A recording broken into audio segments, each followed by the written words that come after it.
Hi guys, welcome to How to Maximize. In this video, I will show you how to avoid ChatGPT plagiarism.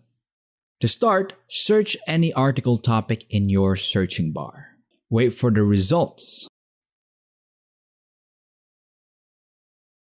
Once done, copy all the search data, go to Google Translate, select your translated language to Italian. Paste the copied text in the Detect Language box. Here you can see the translated text in Italian language. Now copy the results. After that, select your Detect Language to Italian. Again, paste the copied text.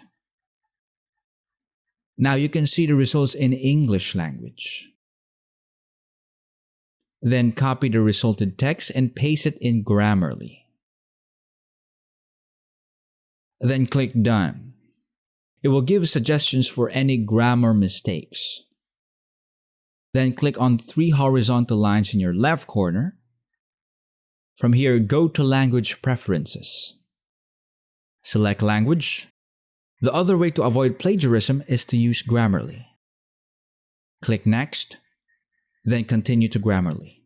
You can see if you will get premium purchase of Grammarly, you will be able to use these additional options. And that's it. Thanks for watching. Leave a like, subscribe, and share.